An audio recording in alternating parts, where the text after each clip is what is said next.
Hi everybody. I am going to do my best to dissect this deer heart that was donated to us. It would have been one that we would have dissected here later in March. And I will try to compare it to this model that I brought home from my classroom so you can see the different parts. So first of all, it's in anatomical position right now. So this is the right side of the heart and this is the left side of the heart. This is called an auricle. This is what's covering the left atrium. Here is the other auricle. That's the right auricle, so that would be covering the right atrium.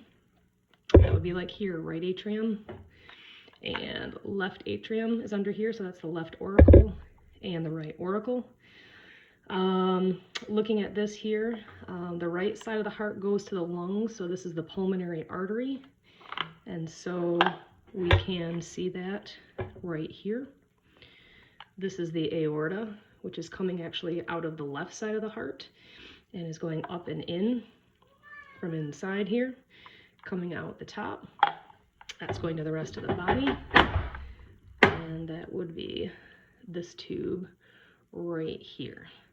So there's a bunch of fat right here. All the heart returns, all the blood returns to the heart through this, the superior and the inferior vena cava. Ours is hidden in this fat right here, but if I stick my finger in it right here, this is the superior vena cava. It's going right in there into the right atrium. And if I were to turn it around, so this is the back side of the heart, if I make my finger go all the way down, you can see this is where the inferior vena cava would have been coming up from the bottom to join into the superior vena cava, and both of them are dumping into this right atrium right here. So what I'm going to do is I'm going to cut down this superior vena cava through the right atrium and through the right ventricle. So I'm going to cut right through here, here, and here to open it up so that we can hopefully see this structure here called the tricuspid valve, because it has 1, 2, 3 cusps, and hopefully see the opening to the pulmonary artery. So let me see what I can do. See how sharp these scissors are that I brought home.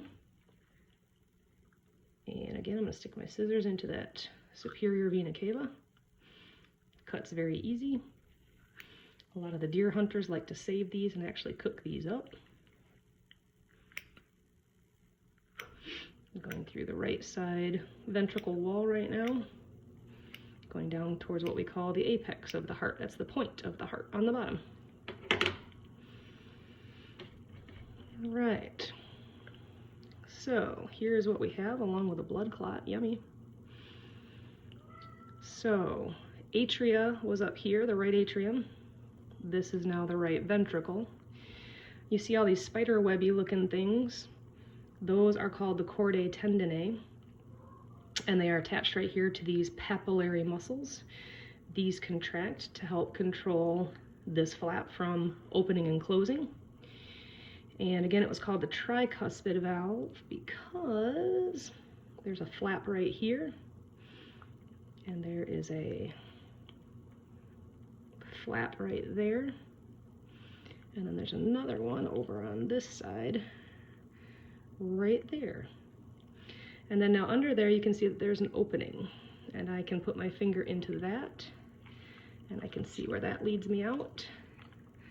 I know this is kind of gross for some. Oh, there's another blood clot. Yummy. That just went out the pulmonary artery. So when blood comes in the right side of a heart, it goes from the right atrium to the right ventricle and out through the pulmonary artery, which is found here in the right ventricle. It exits from the right ventricle and goes out here, and that's what's going to your lungs and eventually returning oxygen to your body. Now before it can go out there, it has to pass through this, which is another valve. And since it's inside the pulmonary artery, that's known as the pulmonary valve. And this is a type of valve called a semilunar valve because it looks more like little half circles. So I am going to cut open that area going in right there so that I can show you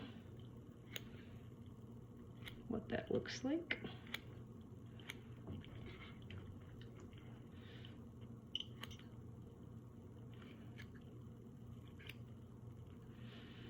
Again, I'm cutting open the pulmonary artery right now. That's where my finger was going through, right here.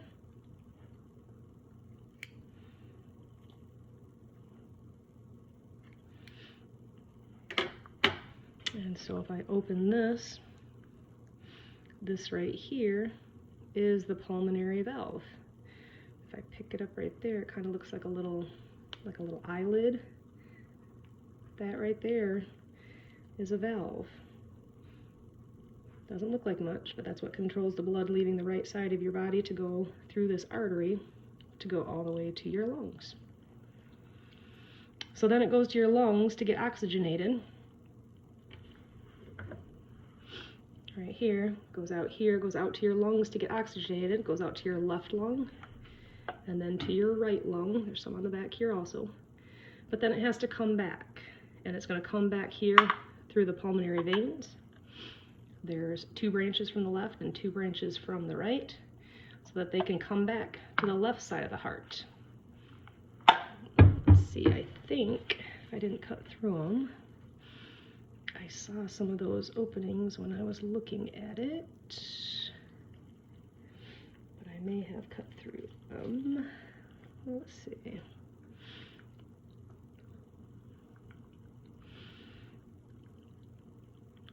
When I was running water through it, I could see, oh, here's some of them, little openings right here. Yep, there they are. So those are going to come back in here into the left side of the heart so that they can eventually make their way out the aorta. So this is the left auricle. I'm going to do the same thing to this left side as I did the right side.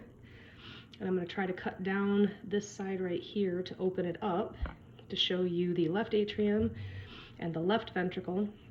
And then this is now called the bicuspid valve or the mitral valve because it only has 2 flaps instead of 3.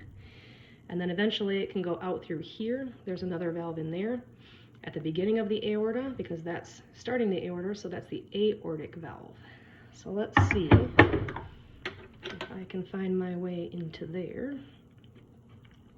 I'm going to kind of start cutting through here.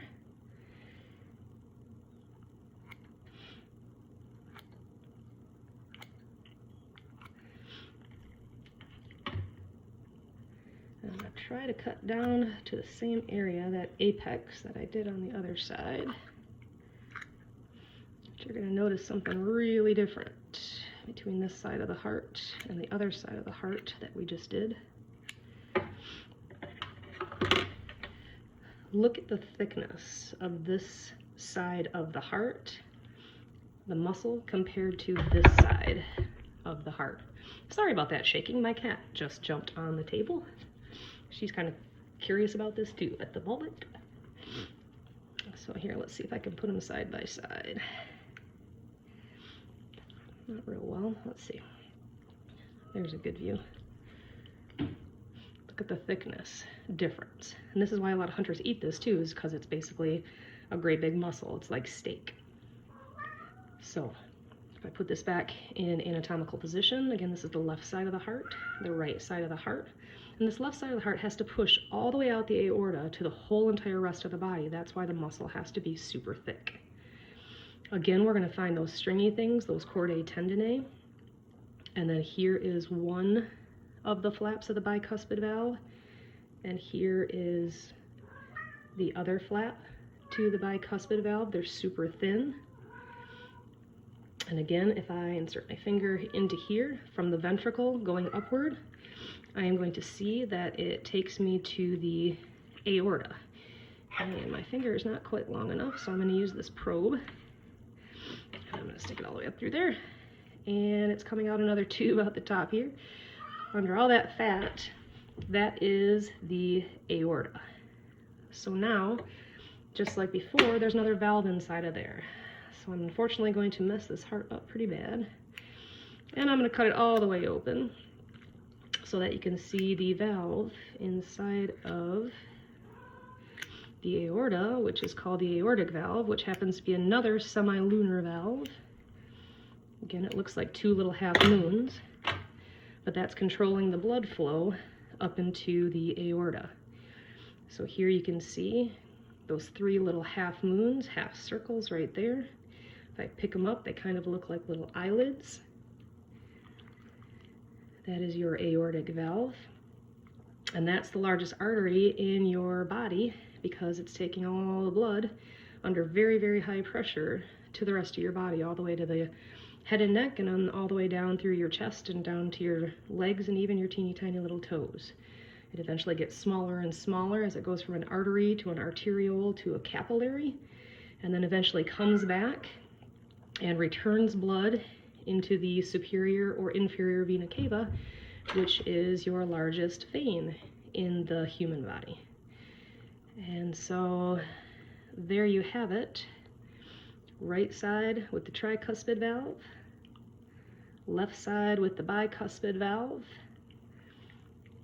pulmonary artery, aorta, and that is the deer heart.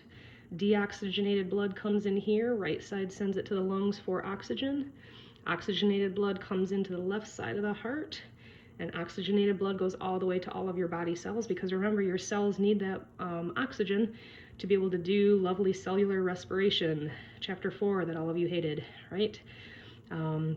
But this is the muscle that is doing that for you. So hope you enjoyed that. That is the deer heart, and I wish we could have done it together in class, but at least you were able to see what it looks like here. And I forgot to mention these are the coronary arteries. So sometimes people have coronary bypass because they get clogged, and so doctors can take different arteries out of your arms and legs and chest, and they can literally graft them on and go over to literally bypass those if they happen to be clogged. So yeah, that is the heart. Thanks for watching. Miss you guys.